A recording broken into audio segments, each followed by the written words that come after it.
asked questions about training for a race after injury. Will this training plan help me lose weight? Did your doctor tell you to lose weight and that it will help decrease your chances of getting injured again? Or maybe that if you lose weight, it'll take the pressure off your knees? That may or may not be true.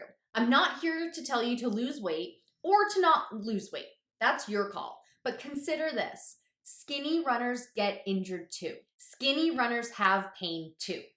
So if you don't lose weight, don't want to lose weight, or can't lose weight, don't get too down thinking you'll always have the pain you have or be more prone to injuries. Having said that, as a runner coming off of an injury, I don't recommend trying to lose weight and train for a race at the same time. If you've signed up for a race, I encourage you to make training in good health the priority. If you haven't signed up for a race yet, you can use running to lose weight. Runners who have success running with good energy, fewer injuries, and feel overall good continue to eat a balanced diet of protein, fats, and carbs. I don't recommend a low-carb diet for any runner, especially a runner coming off an injury. Can I change up the days on the plan? Changing your run, strength, or cross-training days. If you're running a single race, this plan can be flexible for you. If you like to run Monday, Wednesday, Friday, but the plan has you running Tuesday, Thursday, Sunday, go ahead and change your running days. But if you're running multiple races or challenges, I don't recommend changing your running days too much. You could shift by one day, but because you run multiple days in a row for the challenges, this plan accommodates for that. Don't put a rest day in the middle of multiple days in a row for a training plan for a challenge. If you like to do strength training on the same day as you're running, you can do that. Just make sure you strength train after your run. It will give you the most energy for your run. If you have questions about why strength training and should it be before or after your run, comment below and I'll send you the video of that topic. Can I use this training plan for a challenge? Some of the most popular types of races Disney puts on are the challenges, where you run multiple days in a row. I polled a group of runners in a Facebook group and found out what they would do differently for their next challenge. Check that out in the links in the description. I do recommend running the longest distance in a challenge before running the challenge. So for example, if you're running dopey or goofy, run a marathon before you complete the challenge. If you're running wine and dine challenges, run a half marathon before the challenge. And I don't mean run this longest distance during your training plan. I mean race it or run it outside the 24-week training window. Can I add extra to this plan?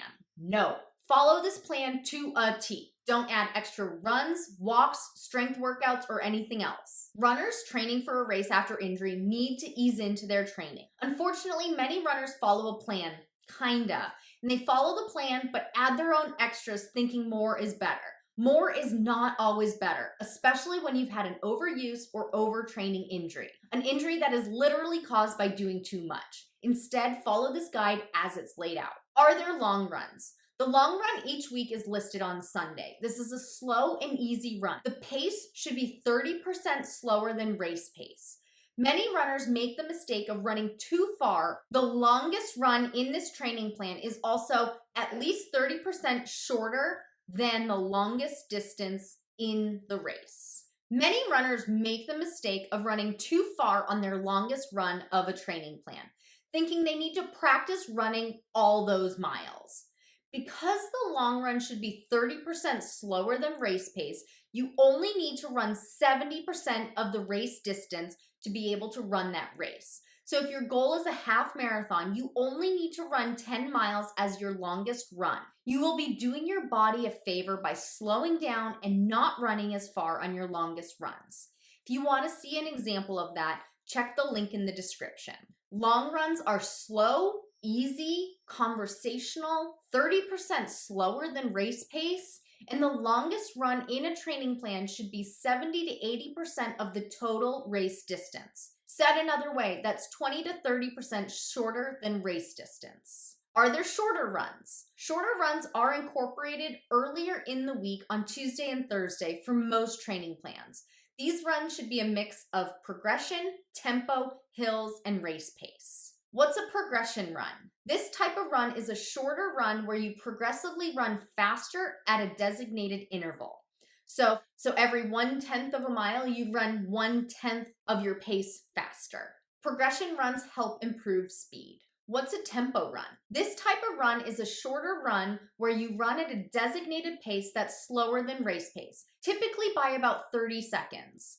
It's faster than your long run pace, and you keep the same pace the entire run. Tempo runs help improve speed. Should I add hills? This type of run is a shorter run where you incorporate running uphill during that run. These are typically done in intervals where you run uphill for a designated amount of time, then run back down the hill or on even ground and repeat 3 to 5 times. Hill running improves strength, pace, and endurance. What's race pace? This type of run is a shorter run ran at the pace you want to run your race at. This pace is held for the entirety of the training plan. Race pace helps you train to run at race pace. Where to go from here?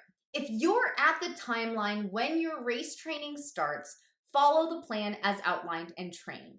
If you're a little early on the timeline, work on building your base. Your base is the distance in the first long run on the training plan. If you're a little early on the timeline and need some extra support, sign up for a free training with me called Balanced Running 101 to jumpstart training for a race after an injury.